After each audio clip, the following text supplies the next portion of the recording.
E.N.D here. Happy Christmas and happy holidays to everyone. 2023 draws to a close. It's truly remarkable how swiftly time has flown by. What another year has been for our beloved game Magic the Gathering. Never fails to deliver excitement and intrigue.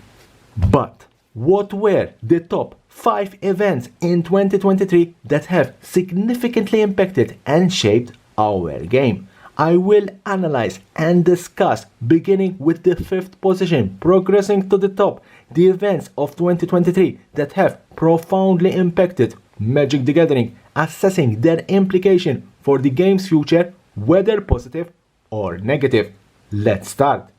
And I want to start with one honorable mention, the Play Booster. Finally, Wizards of the Coast realized that for the release of one standard set, they are issuing too many products, which most of them are ending up unsold. No one wanted them, no one asked for them. Until then, everyone was happy with one booster box. The set booster and draft booster are being combined into a new type of booster, the Play Booster. I'm going to leave the Play Boosters here and let's see how they will impact Magic the Gathering in 2024. Surely they will be a game changer.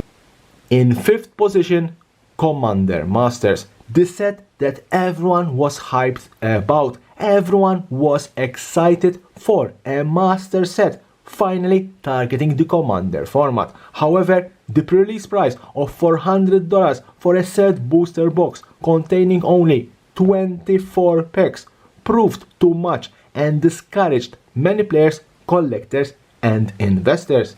Commander Masters suffered from a wrong pricing strategy by Wizards of the Coast and an ill-timed release. At the time, the market didn't need another master set, didn't need another pure reprint set, and more importantly, why release a master set exactly after The Lord of the Rings, knowing that everyone spent all their money on it? Let me be blunt with you. Commander Masters is not a bad set. The portraits, the full art, the etched foils, textured foils, and the cards reprinted, Jeweled Lotus, Doubling Season, Demonic Tutor, Smothering Tide, Avacyn, Cyclonic Rift, etc, etc. It's a very strong master set, but at $400 it was not worth it. It's obvious that Wizards of the Coast wanted to milk as much as possible, and that's why it failed. In 4th position, March of the Machine, the Aftermath. Not the set. As you already know, this set was a disaster, so much that even Mark Rosewater admitted that Wizards of the Coast have no further plans for another micro set. But what happened with the spoiler season and release of the set? For those of you that forgot, a YouTuber going by the name of Old School MTG opened a collector booster case of March of the Machine, the Aftermath, thinking that they were opening March of the Machine. A store shipped March of the Machine, the Aftermath instead of March of the Machine before the official release. Obviously a mistake. This spoiled nearly 70% of the set 2 weeks before spoiler season, and I assure you Wizards of the Coast were not happy about this, so much that they engaged and sent the Pinkertons, a private detective agency, to track down the culprit and retrieve everything: cards, wrappers and packaging. Honestly, it was a big mess that Wizards of the Coast could have handled better. In 3rd position, the Desparked Planeswalkers, something that no one saw it coming. For years, Planeswalkers have been the chase cards in every new set released, and everyone likes to cast that good, loyal Planeswalker by their side. Jace, Liliana, Chandra, Nissa, Gideon, etc, etc. Everyone has their favorite one. But against all odds and after the events of March of the Machine, starting from Wilds of Eldraine, Wizards of the Coast decided to limit the release of these Planeswalkers to 1 per set and to dispark the majority of them. We need to wait and see if by the conclusion of the Omen Path arc, our beloved Planeswalkers will get their spark back. In 2nd position, The Lord of the Rings. The Lord of the Rings Tales from Middle-earth was a huge success, no doubt about it, a fantasy franchise that the majority of Magic players like, plus very good strong cards, the One Ring and Orcish Bowmaster, just to mention two. And obviously the serialized 1 of 1 unique One Ring that made everyone go crazy cracking collector booster boxes in the hope of pulling that once in a lifetime card. I am convinced that the set was so much successful that even Wizards of the Coast didn't anticipate it.